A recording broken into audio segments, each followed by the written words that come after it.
بسم الله الرحمن الرحيم السلام عليكم ورحمة الله وبركاته meel walbo aad nagala socotaan waa mahadsantihiin sharaf ay tahay ina halkaan la joogtaan caawa barnaamijka runta ka sheeg waxaa marti noogu ah ambassador maxamed cali nuur america oo ka mid ahaa musharaxiintii Soomaaliyeed ee ka qayb galay tartanka doorashooyinka dalka ka socdo ambassador maxamed wuxuu ahaa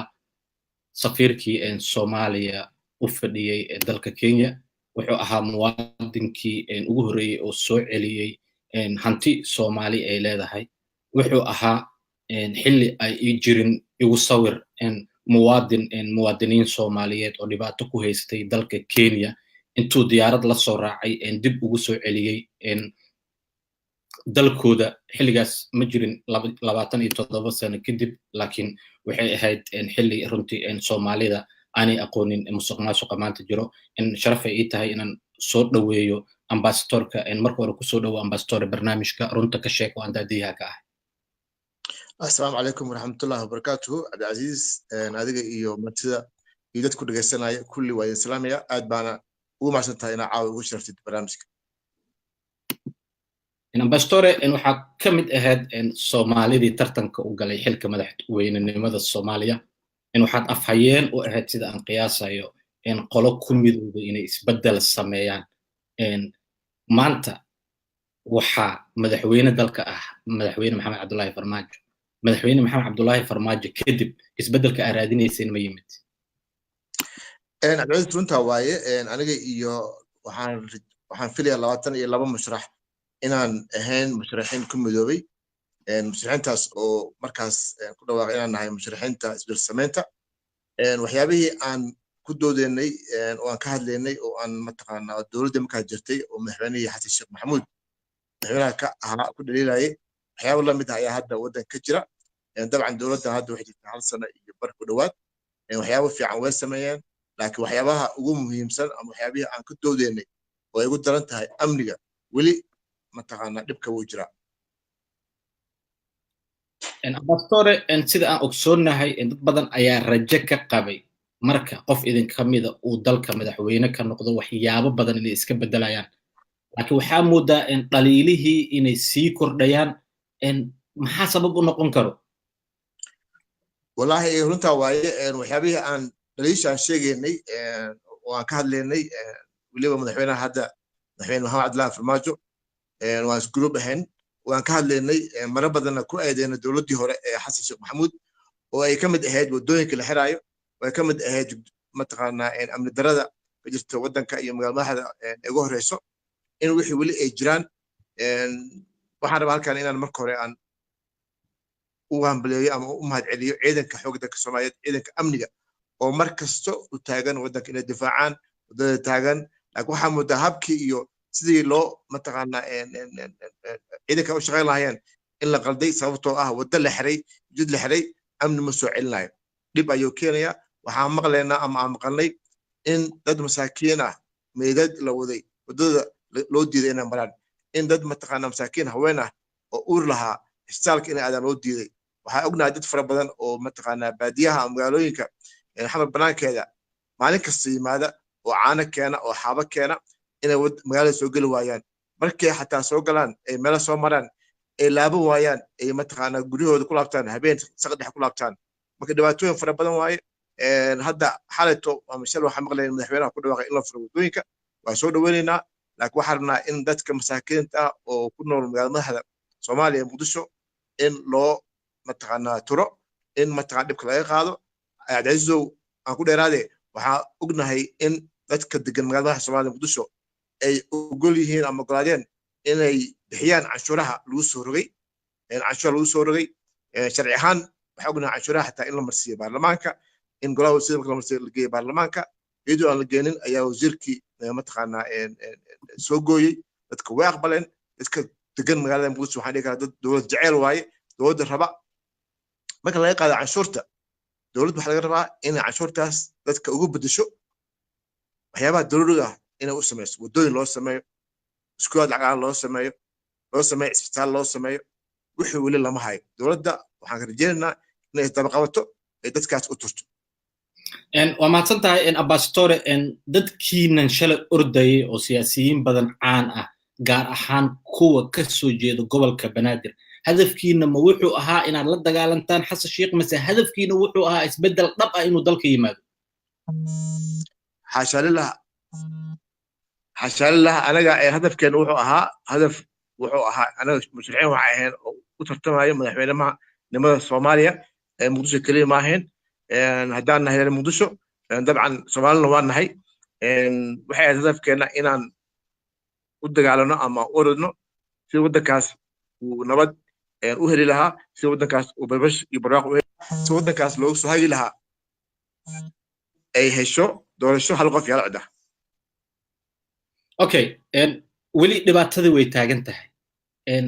dadkiinii ugu badnaa ee halganka iyo orodka ku jiray oo musharaxiinta horboodaya dhammaantiin waxa ahaydeen dad ka soo jeeda gobolka banaadir haddana dhibaatada gobolka banaadir ay ku kooban tahay maxaa idin aamusiyey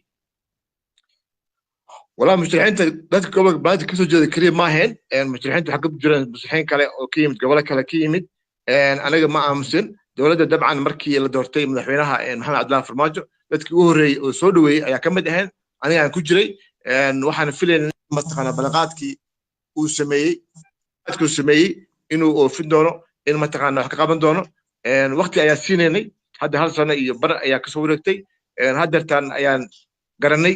inay tahay xilligii dadka loo sheegi lahaa isagana dabcan waa wada hadalnaa madaxweynahana waa u sheegaynaa hadda aniga maxamed cali ahaanna insha allah tacaala waa fariinta waa fari doonaa in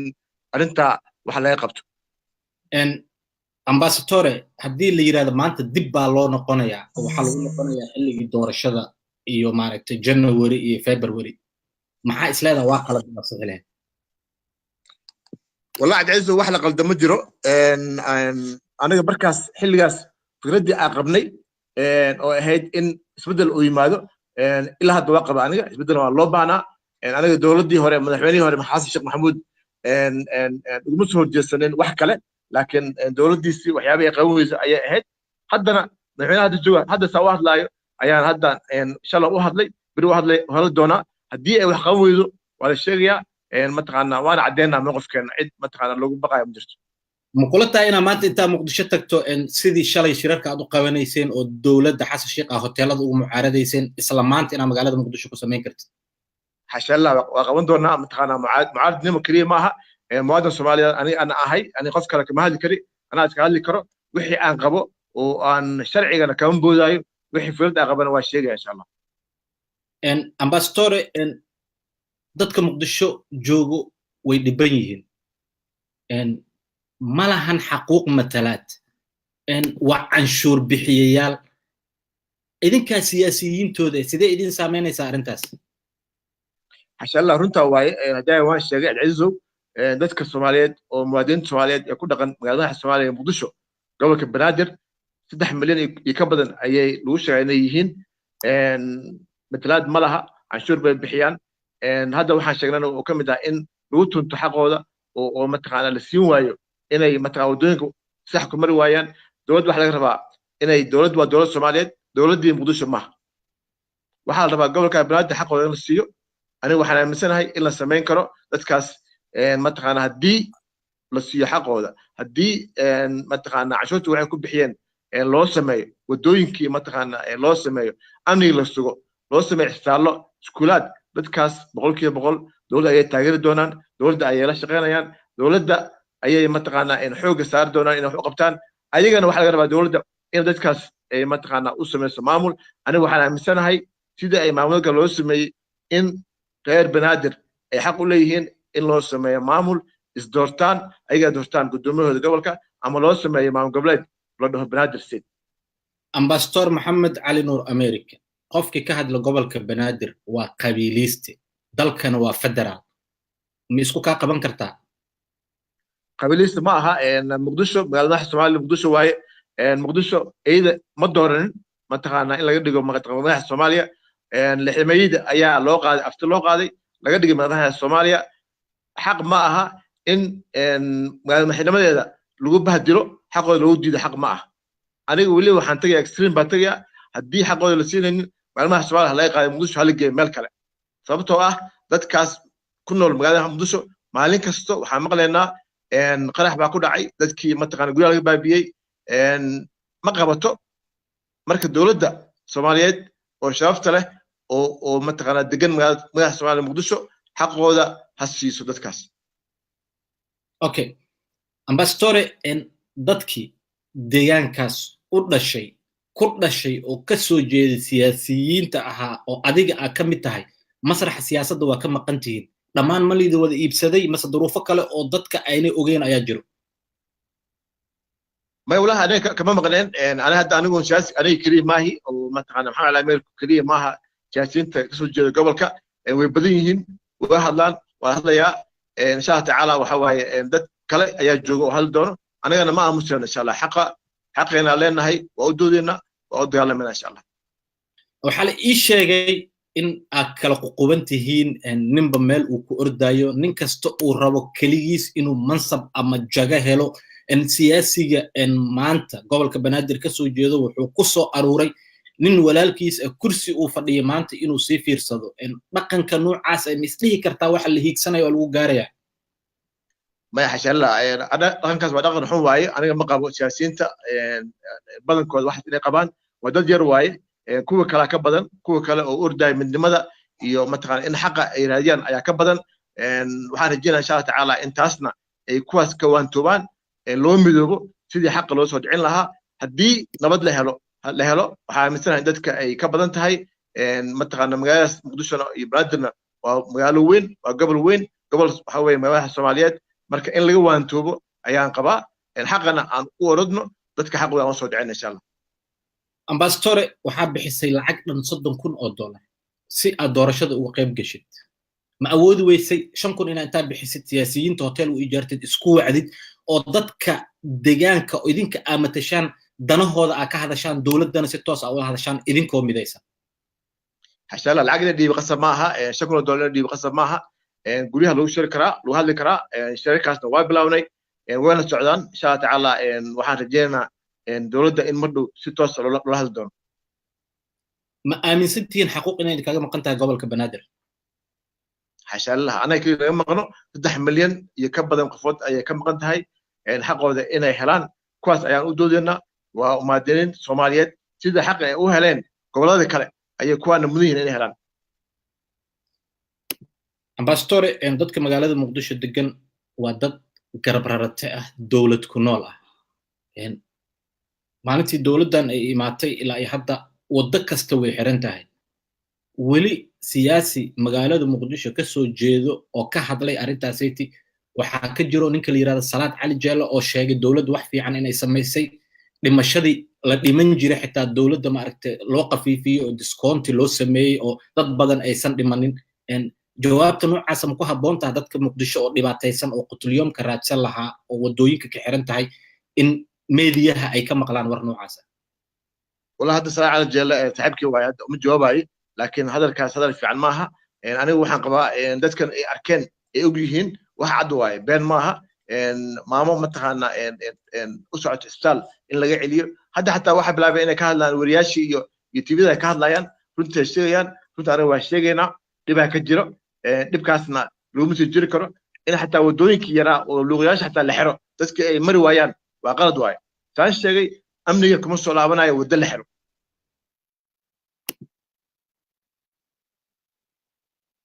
فعلهاين ودوينك المجال ودفع لهاين لكن ودل لي حركريه ولا أركي خاصة يبر أي أمريكا كسر لابويزي بس كي يكون دواتودي هلا بدأ يا قبل عنك نحن هذا كله وقنا وحرجينا إن أي مثلا لقدر بإن شاء الله. إن dadka Muqdisho ka soo jeedo iyo dadka Soomaaliyeed dhamaan way ku daawanayaan maxaa jeclaan lahayd in fariin nabadeed inaad u fartid in maadaama in safar nabadeed dalkoo dhan aad hore ugu soo martay عشان لا waxaan rabaa cadays inta taas galin safarkay waxaan ku soo maray saashagtay wadanka oo dhan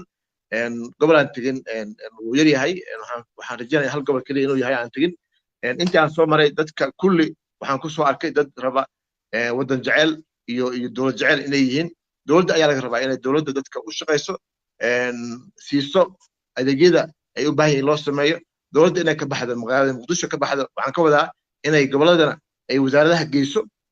magaalada muqdisho kaliya inay joogaan ma aha dabcan magaalada waa magaala madaxa soomaaliya laakiin gobolada ayagana xaq bay leeyihiin way mudan yihiin in ay u tagto dowladda waxaan kaloo dhihi lahaa in magaalada muqdisho xaqeeda la siiyo saan sheegana waxaan qabaa sidii ay u heleen 18 gobol ee Soomaaliya xaqooda in loo siiyo gobolka Banaadir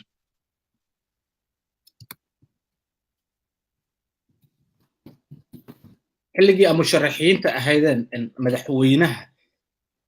iyo qofkii ku guurka madaxweynenimada inuu qabto waxyaabo ay ku heshiiseen miyaa jiraan wax gaar ah ku heshiina ma jirto waxaad kaliya ahayd in mataqaanaa dowladda ay oo hadduu madaxweyne qofka noqdo in oo waddanka mataqaanaa si xaqa u shaqeeyo in waddanka uu ku hago nabad iyo oo u dhaliyo in 4 sano kadibna waddanka uu diyaariyo inay noqoto hal cod iyo hal qof waxaan kaloo waxyaabaha ka hadla waxay ahayd in mataqaanaa waxyaabaha lagu eedeeyay dowladihii horena uu ka waantogo maxay kula tahay marka aynay fulin dowladda hadda joogto waa sheegay dayto waxyaabaha hadda lagu dhaliilayo sameynin waxaa ka mid ah xagga amniga ugu daran waxaa kaloo ka mid ah in dowladda laga rabaa inay la shaqeyso inay mataqaanaa maamulgoboleeda inay wada shaqeeyaan maamulgoboleeda laftigooda waxaa laga rabaa inay dowladda la shaqeyso dowladda hadalkeeda kusoo celinaya xamar keliya mataqaanaa dowlad uma aha waxay dowlad u tahay Soomaaliya oo dhan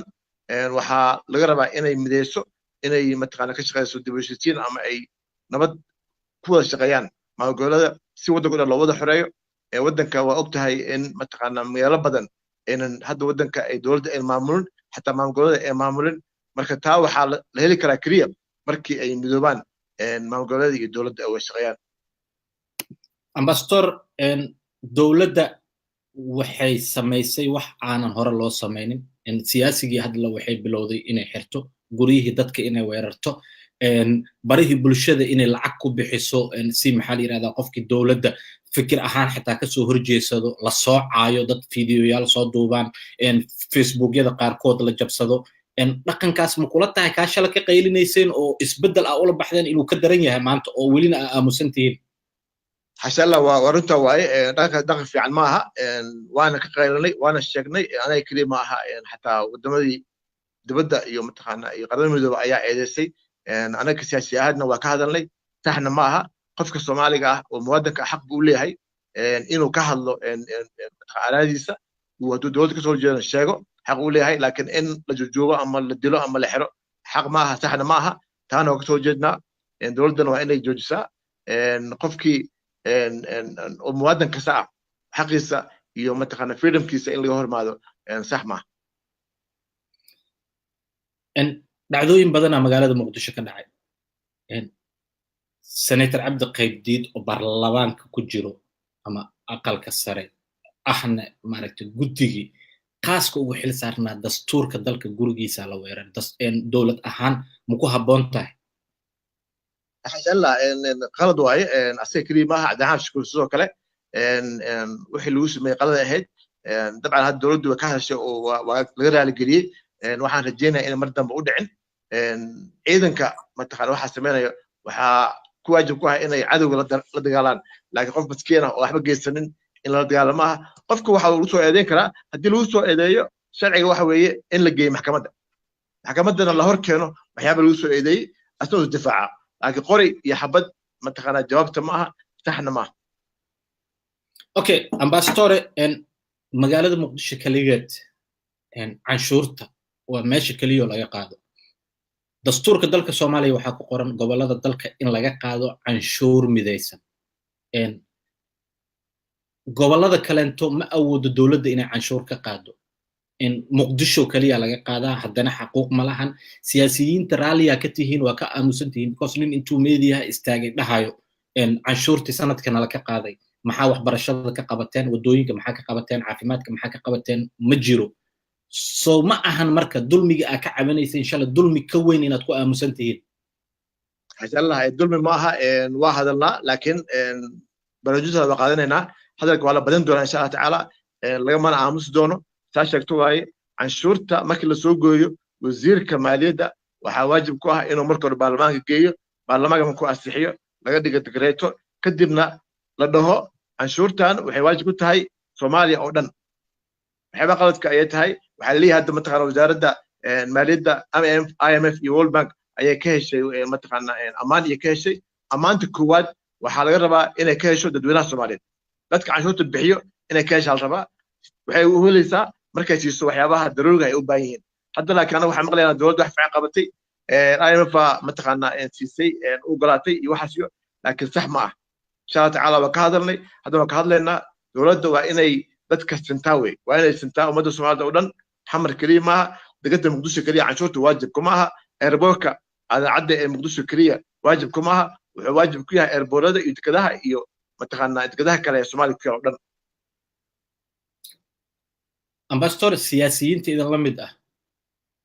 meel ay ku faanaan ay haystaan dadkooda maamul ay leeyihiin siyaasi aan maamul lahayn waxaa ka jira siyaasiga ka soo jeeda gobolka Banaadir gaar ahaan Muqdisho hadalkiina ma caddo idinka hadalkiina ma caddo ma aaminsan tihiin gobolka Banaadir inuu maamul yeesho ma aaminsan tihiin gobolka Banaadir dadka ka soo jeedo oo xaq u leh maamulkaas inaad tihiin mas waxa aaminsan tihiin gobolka Banaadir Soomaaliya oo dhan inay wada leedahay horta xasalla gobolka Banaadir Muqdisho gobol aan qof lahayn ma jirto magaalada Soomaaliya Muqdisho waa magaalada Soomaaliyeed laakiin dad baa iskale xaqoodana in la siiyo saa ku sheegay waa waajib waaye lagamana aamusayo 3 milyan iyo ka badan dad xaqoodina sii waayo sax maaha dowladda ay degan tahay dadka degan magaalada Soomaaliya Muqdisho ama gobolka Banaadir waxay soo dhaweeyeen dowladda ayay taageersan yihiin weli kama hor imaanin madaxweynaha marka dooranayay waa arkaysa waa weyd habeenkii si loo soo baxay loo soo dhaweeyey iyagoo saas sameeyey hadday xaqooda sii waaye waajib maaha insha Allah tacaala dowladda waa ka hadlaynaa baarlamaanka waa u sheegaynaa in sida ugu dhaqsaha badan xaqooda la siiyaa waxaan aaminsanahay aniga in la samayn karo doorasho laga samayn karo xamar marka hore markii la xoreeyo oo la nabadeeyo in la samayn karo laakiin in laga baxo weeye magacaabidda markas lasoo magacaabayo gobernatooraha ama duqa magaalada ay dadka ay doortaan ayaa anigana ka shaqayn doonaa dadkana waa u sheeganaa insha Allah ambassador qofka ugu wanaagsanaa oo arrinta gobolka Banaadir aan ka wareysta ayaa tahay waxaan qiyaasaa ilaa iyo hadda wadadii saxda ahayd inaad ku socotid oo aad dareensan tahay dadkaaga inay wax ka maqan yihiin dadaalkan mid maanta ku eg miyuu noqonayaa mase wax aad wadaysid waaye oo dadka ku daawanayo magaalada Muqdisho joogo iyo Soomaaliya oo dhan hortooda ka sheegaysid xashallah waa maasan tahay Cabdicaziz dadaalkan awadno insha Allah tacaala waa wada doonaa anaga hadda xumaan ma wadno dowladana kama soo jeedno dowladda waa taageersanahay waa soo dhaweynaa xaqa dadka ay leeyihiin hala si kaliya ayaan taaganahay si nabada ayaan u doonaynaa qori ma qaadanayno si kalena uma doonayno nabad ayaan ku rabnaa inaan ku helno xaqeena xaqa inaan helno ayaan jecelnahay dowladdan waxaan rajeynaynaa inayna dhegeysato na maqasho dadkana insha Allah tacaala waa u sheegaynaa arrinta aawadnana saa sheegto waaye maanta kaliya kuma kaa doonto tvda waa ka hadli doonaa xamarna waa tegi doonaa shiro waan qaban doonaa intaas sheegay ka badan sheega runtaana sheegayaa dadka degan gobolka Banaadir xaq ayay leeyihiin xaqooda in la siiyo waa waajib siyaasiyiinta gobolka ka soo jeedo yaa ismaqasheen oo fikirkan kula qabo walaa way badan yihiin hadda hebel ma dhihi karo laakiin dad badan ayaa fikirkaa qabo insha Allah tacaala xamar markaa tagana waa shiri doonaa waa hadlaynaa waana sheegaynaa mataqaanaa lama aamusaayo dowladdana waxaan rajeynaynaa inay la maqasho dadka ay maqasho dadka u turto xaqooda siiyaan ambassador anaga waxaan kuu ballan qaadaynaa haddii lagu xiro inaan free ambassador Maxamed Cali America dhahayno because xamartii ogeed shalay oo aad maaragtay isbahaysiga ku aheedeen ma ahan wax badana isbedelay dowladda Soomaaliya haddii dadka ay caburiso ama dadka Muqdisho inay caburiso ay ugu tala gasho maxaa action oo sameey karaan dadka Muqdisho degan wallahi hada insha Allah tacaala anigu marajina dowladda waxa sameyn doonto saan ku sheegay aniga hadda qori aniga xamar wali qori kuma qaadan haddana qori ma qaadanayo xamar waa socon jiray iska socon jiray dowladdana ma filaad inay waxa sameyn doonto laakiin haddii sameysana waxa waaye waa maxkamada tiri doonaa laakiin waxaan rajeynayaa waxaas ayna sameynin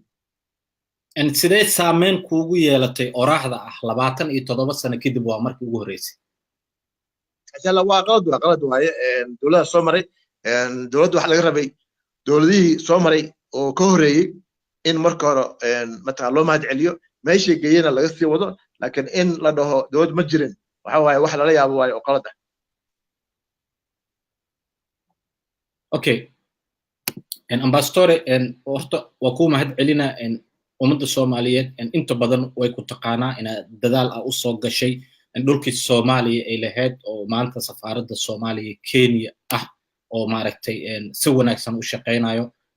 waa kaaga mahad celinaynaa xilli igu sawir aysan jirin Soomaaliya in muwaadiniin Soomaaliyeed oo Kenya dhibaato ku haysato intaad maaragtay diyaarado u soo kireyseen maxaa la yiraahdaa ii sheeg dalkooda dib ugu soo celiseen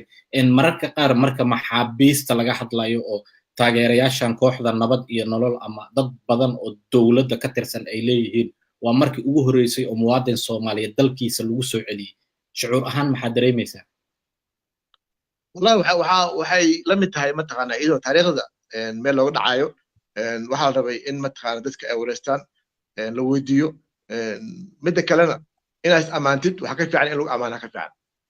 qofka inuu asaga is ammaanin lahaa in dadka ay ammaanaan dadkan waxay ku ammaanayaan markay arkaan waxa qabatay laakiin adoo wax qabanin haddaad tiraahdo waxaasaa qabtay iyo waxaanaa sameeyey is ammaantid waxa waa laga fiican yahay waxaan rajaynayaa inay dadku way arkeen inay waxaas laga baxo oo shaqo fiican iyo howl fiican ay qabtaan dadka kabacdina ay ammaanaan ayaa rajaynaya ay sugaan ambassadore siyaasiyiinta ka soo jeeda gobolka Banaadir muuqaalkan way daawan doonaan wayna daawan doonaan dadka baarlamaanka ku matalo maxaa la yiraahdaa ii sheeg dadkaas as 4.5 ahaan iyo dadka siyaasiyiinta oo gobolka ka soo jeeda ha noqdaan odayaasha dhaqanka ha noqdaan siyaasiyiinta muuqaalkaaga way fiirsanayaan 100% maxaad fariin u diri lahayd adigoo jaaniskan dadka Banaadirna uga faa'iideynayo adigana ka faa'iideysanayo ayuu waa maasan tahay xildhibaanka waxa lagu soo doortay saa sheegtay 4.5 waay aniga 4.5 ma jecli laakiin duruufta ayaa keentay hadda lagu dhaqan yahay waa lagu shaqeeyaa xildhibaanada waxaa la rabaa inay ogaadaan in dadkooda ay u shaqeeyaan keliya ma aha inay baarlamaanka joogaan inay mataqaanaa waxaa laga rabaa dadka gobollada ay ka yimaadeen inay u doodaan ay u hadlaan waxaan iigana ka rajaynayaa in barnaamijka hadda aan wadno oo u doodidda xuquuqda muwaadiniinta Soomaaliyeed ee ku dhaqan gobolka Banaadir inay gacan naga siiyaan nala shaqeeyaan xaqa ay leeyihiin gobolka Banaadirna ay nala soo dhiciyaan xildhibaanada kale waa aragnaa markasto gobolladooda tagaan dadkooda u doodaan u hadlaan kuwan waxaa muddo xogaa yar inay iska aamusan yihiin marka xildhibaanada sharafta leh waxaan ka rajaynayaa oo waan ka codsanayaa in ay arrintan la qaadaan waa gobolkoodii waa dadkoodii mataqaana cid kale uma maqna gacan naga siiyaa insha Allah ambassadore horta dadka sida badan aan wareysto maalintan wareysto maalinta ku xigto weerar badan baraha bulshada ugu yimaado sababtoo ah dad diidan xaquuqda dadka ay leeyihiin in laga hadlo dad rabo qofkii xaquuqdiisa ka hadlo in ay qabiil ku shabadeeyaan Soomaaliya ayada qabiil wax ku qaybsatay dad badan waxay aaminsan yihiin hadii ay ka hadlaan xaquuqda ay leeyihiin inaysan si ahaanin beesaani arintaas ka waran حاشا الله وحواي عجز ورنتا واي انا هاد موتاي قرانك دينتو على يفعل قرانك يا اله كشغو متقانا تعرفوا عليه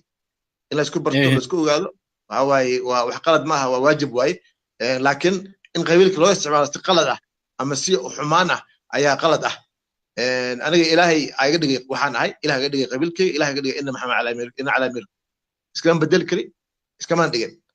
qofkii oo xumaan u arkay asiga u taala haddaan u hadlo walaalkii xaqiisa dambi ma ah midda kale caawimaadda la iscaawinaya xataa waxaa waajib ku saaran marka hore ay tahay kan kugu dhow inaa gacan siisid ka xaggay ma ah aniga gurigay dariskayga hadda igu dhow haddaanan ogeyn oo aanan mataqaana ka warqabin ka kale wax ma siin karin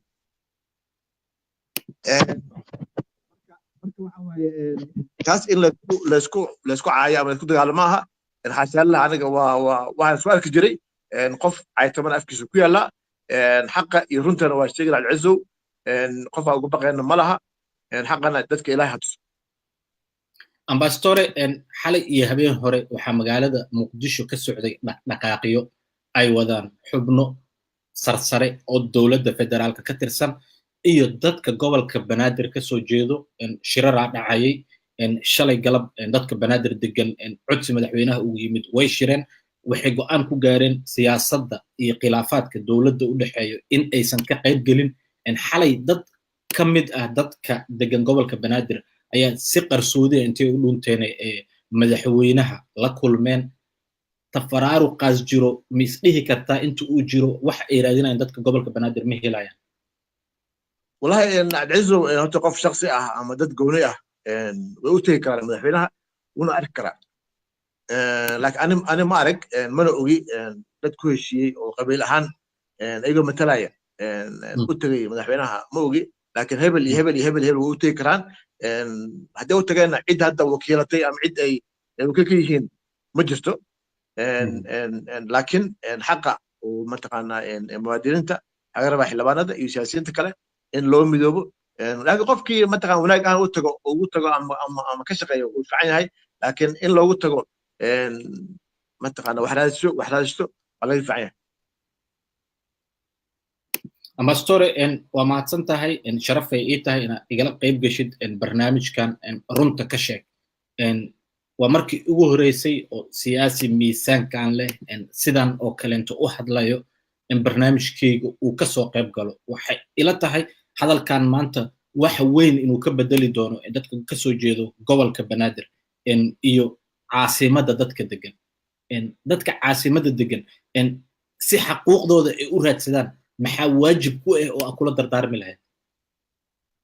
dadka degan magaalada madaxa soomaaliya muqdisho gobolka banaadir marka hore waxaan ku ammaanayaa nabadda ay jecel yihiin waxaan ku ammaanayaa dowlad jecelka waxaan ku ammaanayaa sharciga ay dhowraan waxaan ku ammaanayaa ogolaanshaha ay markas ogol yihiin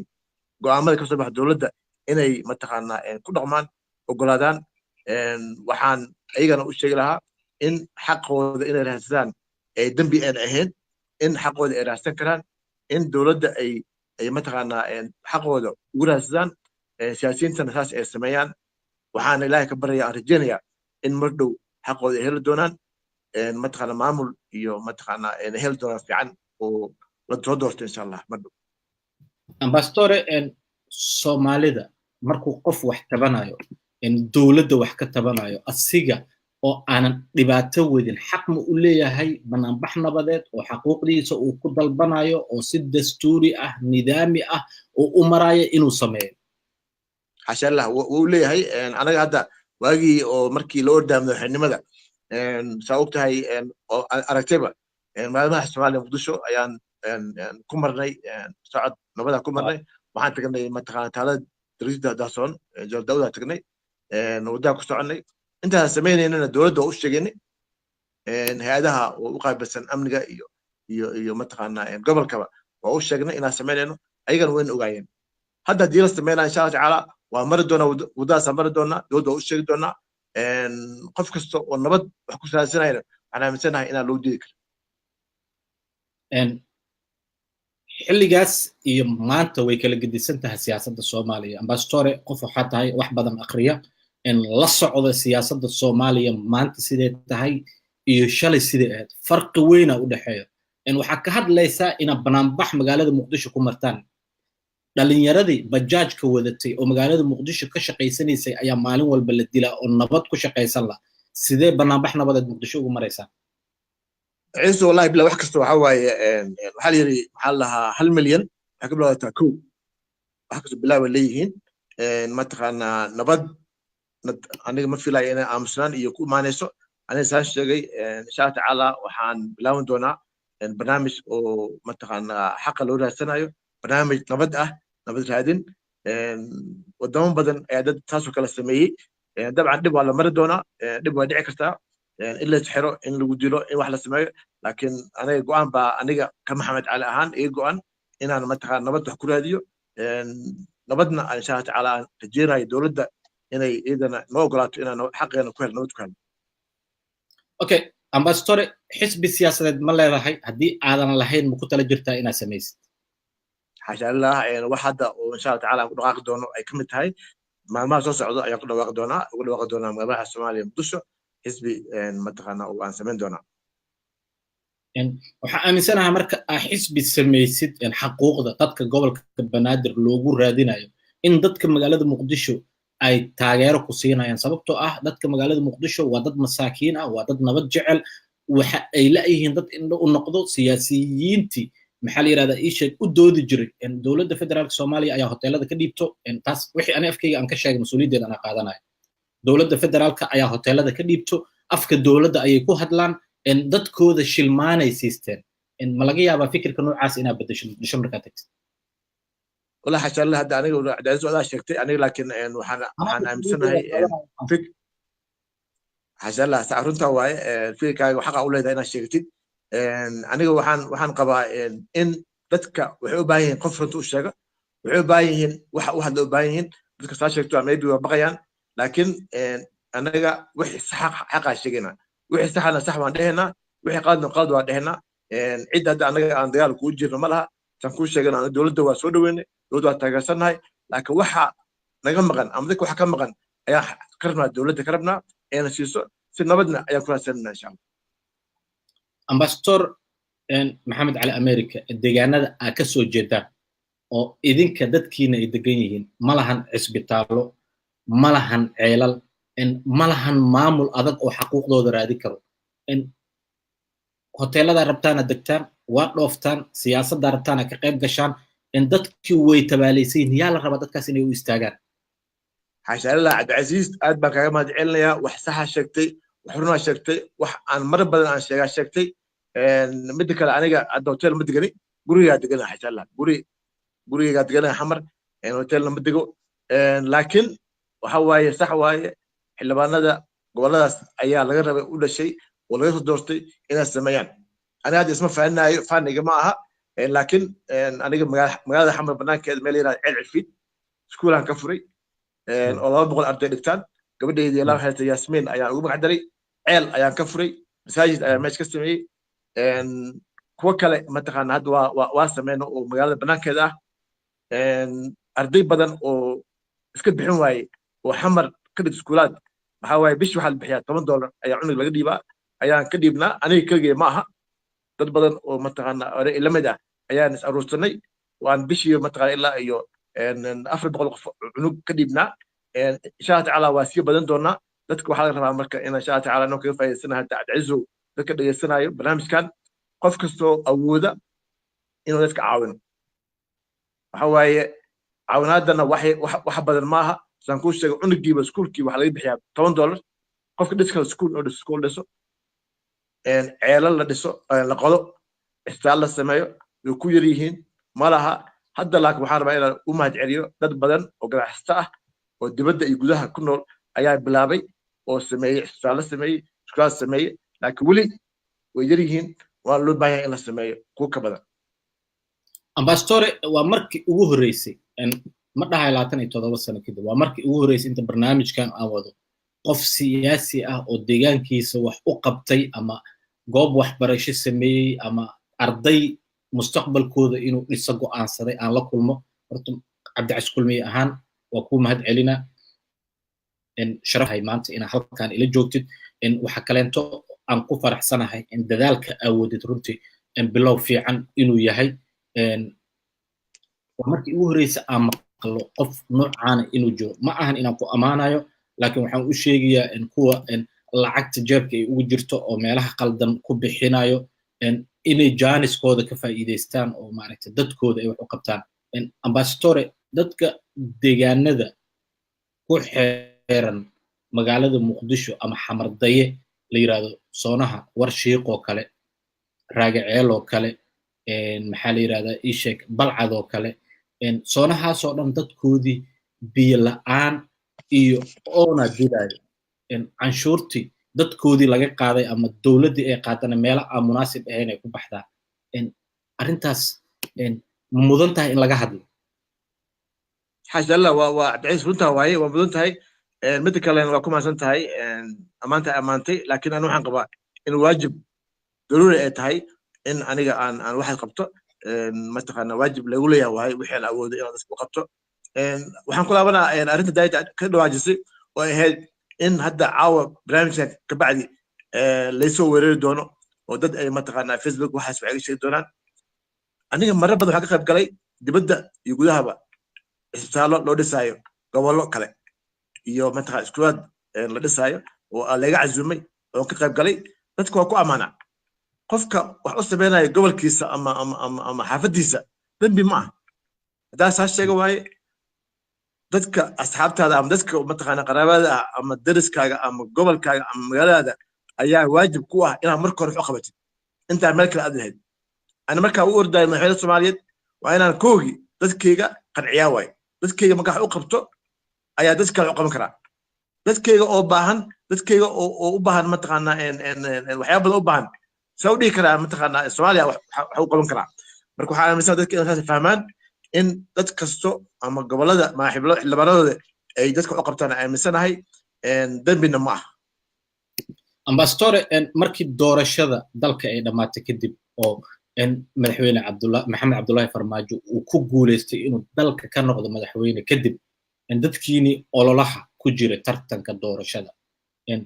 ma kulanteen madaxweyne xasan sheekh maxamuud ma iska wareysateen waxyaabihii dhacay madaxweyne xasan sheekh maxamuud madaxweyne maxamed cabdullaahi farmaajo madaxweyne xasan sheekh maxamuud madaxweyne xasan sheekh maxamuud waa isla hadalnay laakiin isma arkin laakiin madaxweyne maxamed cabdullaahi farmaajo waa kulanay talooyin waa siinay hadda waxay tahay anaga inaan waqti siino oo ilaa aan fiirno wuxuu qabanaya iyo wixii uu qaban waayey xashaan haddana waa sheegaynaa wixii wanaag qabtay iyo wixii kale oo mataqaanaa ka dhiman in dowladdiisu ay saxdo madaxweyne maxamed cabdullaahi farmaajo waxyaabihii uu ballan qaaday maxaa is leedahay dhaliilaa ka jirto wuu ka gaabiyey marka laga soo maasanta cabdicasiis waxaa kow ka ah xagga amniga waxaa kow ka ah amniga waxaa laba ka ah amniga waxaa saddex ka ah amniga amni haddaa la helin wax la qaban kara ma laha iyo waxaan qabaa inay dowladda ay ka gaabisay sidii ay mataqaanaa wada shaqayntooda xagga maamul goboleedyada xoogaa uu gaabiyey ayadana in wax laga qabto ayaa loo baahan yahay maxaa kula dardaarmaysaa dowladda uu ra'iisul wasaare ka yahay xasan cali kheyre madaxweyne maxamed cabdullaahi farmaajo xasanlaha waxaan kula dardaarmi lahaa in mataqaanaa ay dadka ay mataqaanaa amniga ay ka shaqeeyaan in amni haddaa la helin wax ma samays maayo wax lama samayn karo in kuwii amni xeeg la saaro dadka waxaa u soo jiitaa in loo sameeyo waxyaabaha arrimaha bulshada ah oo ay ka mid tahay adeegga bulshada dhexe oo ay ka mid tahay ceelasha iyo iskuulaadka iyo xisaalada intaan xoog la saaro sababtoo ah dad aanan helaynin waxyaabaha adeegga bulshada ah sidee ku taageerayaan sidee kaaga shaqeeyaan nabad kaaga shaqeynayaan marka taa ay kula dardaarmi lahaa iyo ugu dambeyntii oo aan kusoo koobayo in dadka muwaadiniinta Soomaaliyeed ee ku dhaqan magaalada Soomaaliya ee Muqdisho gobolka Banaadir oo faraha badan leh 3 milyan iyo ka badan ah xaqooda in la siiyo waa gobolka Banaadir waa gobolka kaliya oo ugu dad badan gobolada kale kale ma qabo mana aaminsan inay jiraan maamul leh 3 milyan iyo mataqaanaa ka badan muwaadiniin degan ma jiraan marka ilaahay ku toosiyo xaqa dadka ha la siiyo maamaha loo sameeyo okay ambassador qof kasta oo gobolka Banaadir ama magaalada Muqdisho ka hadla hadii uu xil hayo xilkiisu ku waaya waxa kamid ah madaxweynihii Hirshabelle Asable waxa kamid ah Taabit waxa kamid ah gudoomiye Jawaari falka noocaas sidee u aragtaa hadii waxa waa hadii ku waayeen xamre ka hadleen ama Banaadir u hadleen waa qalad waaye aniga waa ka hadla maanta waa ka hadla shal waa ka hadlay bari waa ka hadla xilna hadda kama rabo xilna ma hayo in aniga waxaan jeclahay waan rabaa insha Allah taala in xamar ay nabad noqoto in xamar ay hesho maamul hesho in xamar aan subaxii iyo galabtii habeenkii ku weyn karno dadkana ay xaqooda helaan insha Allah ambassador dadalkan hore waxa u sameeyay senator Xaaji Muuse Suudiye Laxow maalmo markuu waday dadkii hoosh la waday uu ku tashtay qiyaanay waxyaabo badan oo ay ku ballameen looga baxay waxyaabo badan oo ay ku heshiiyeen maaragtay maxaa la yiraahdaa banaanka la soo dhigay yaa dooranaysa inuu arintan kala shaqeeyo wallahi waxaan qabaa in dad badan oo fiican ay jiraan oo wanaag ka shaqeynaya oo raba waxaan wanaaga awoodnana inay ila wada doonaan insha Allah taala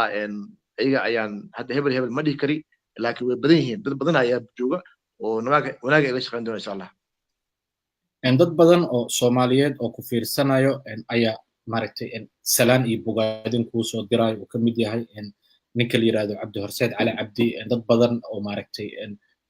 waxaan u maleynayaa commentigooda aad arki karin ama hadhow aad arki doonto waxay ku leeyihiin in waqti loo baahan yahay ayaa jiif ka kacday guuleyso waan ku taageersanahay sidee u aragtaa shacabka muqdisho oo hadalkaaga maanta wax weyn uu leeyahay oo kugu faraxsan inay ku garab istaagaan qaarkood waxay soo qorayaan inay xisbiga waqti loo baahan yahay uu imaaday dhalinyarada ay ku taageerayaan ka mid noqonayaan حسن الله عادي ما سنجين ولا جرو واي ما تقنا أنا واحد كل حمانة كمودو وناي كشغلنا يا إيجانا وحوا طبعا تغيروا ولا بانيا هاي دولة الصومالية بنادر ودن قديس يدبدو جوجا كل جود وأوبانا تغيروا أنا ساش شغلنا وحوا أنا نبغى كشغلنا قال كمش شغلنا حق رأسنا دودنا كم سوى جودنا لكن حقنا إنها هنارنا مركز تغيروا شاهد على أوبانا هاي وأنا ما سنتين ugu dambeyntii barnaamijka runta ka sheeg maxaa kusoo gabagabayn lahayd marka waxaan rabaa Cabdicasiis inaan adiga kaaga mahadceliyo adiga laftaada waxa waaye waxaa mudan amaan baa mudan tahay barnaamijkaaga waa dhegeystaa wararkaaga waa dhegeystaa markaas waxaa ka hadashaa xaqa iyo runta ka hadashaa runta in la sheego waajib waaye runta sometimes dadka way dhibaysaa laakiin in la sheego waaye runta in la sheego waaye xaqudiri baa tahay waa kaaga mahadcelinayaa barnaamijka maanta ay ugu casuuntay insha Allah tacaala waxaan rajeynaynaa inaan ku noqono mid guul ah aan guuleysano dadka Soomaaliyeed fiirsanaya aan dhageysanaya igana way maasan yihiin insha Allah tacaala xaqeena aan helno waa insha Allah xisbiga aad sheegaysid haddii aad samaysid dadka gobolka Banaadir ka soo jeeda sidee ku ogaan karaan waan soo jeedi doonaa insha Allah tacaala dabcan hadda meeshan hadda adiga kow ayaa noqon doontaa meesha ugu dhawaaqi doono aan soo sheegi doono xisbigana waa waxa waaye lagu dhawaaqi doonaa Muqdisho madaxda Soomaaliya Muqdisho taageerada koowaadna waxaan ka rabaa reer xamar reer Muqdisho reer Banaadir okay insha Allah waa mahadsan tahay dhalinyarada gobolka Banaadir ka soo jeedaan waxay diyaar u yihiin qof kasta oo xaquuqdooda raadinaya inay garab siiyaan aniga Cabdicasiis Maxamuud Kulmiye ahaan xisbi aan ka tirsanahay ma jiro laakiin haddii ay dhacdo xisbigaas ina ku dhawaaqdid xubinaan ka noqonaya oo kula shaqeynaya cid kasta oo xaquuqda gobolka Banaadir inay raadiso diyaar waana sidaas oo kale ugu shaqeynaya waa mahadsan tahay ambassador Maxamed Cali Nuur America waqtigaaga qaaliga aana siisay sharafay ii tahay inaad halkaan nala joogtid waxaa kalento aan u mahad celinayaa dadweynaha Soomaaliyeed meel walba dunida ka joogaan oo barnaamijkayga ka qayb galay dadkana daawanayay barnaamijkan waxaan u maleynayaa runta ka sheeg waxa uga hadalnaa oo kaliya siyaasadda waa barnaamij aan la iskugu arxamin la iskugu aabayeelin qofka waxaan weydiinaa su'aasha aan isleenahay dadweynaha ayaa rabo waxaan rajeynayaa insha Allah siyaasiyiin badan oo gobolka Banaadir ka soo jeedan in maalmaha soo socda keeni doono annagoo isku duuban ambassador Maxamed Cali Nuur America iyo Cabdicasiis Maxamuud Kulmiye waxaan idin leenahay aragti dambe oo xiiso leh waxaan ka cudur daaranaynaa intuu barnaamijkeena socday haddii ay jiraan waxyaabo qalad ah oo naga dhacay ma ahan wax ku talagal laakiin qof kasta oo bini aadan uu qaldamaya waxaan rajeynayaa wixii aan saxnayna inaad ku farxi doontaan wixii aan qaladnana inaad naga cafin doontaan inta kulmi doono waxaan idin leenahay nooli kulanta salaamu calaykum waraxmatullahi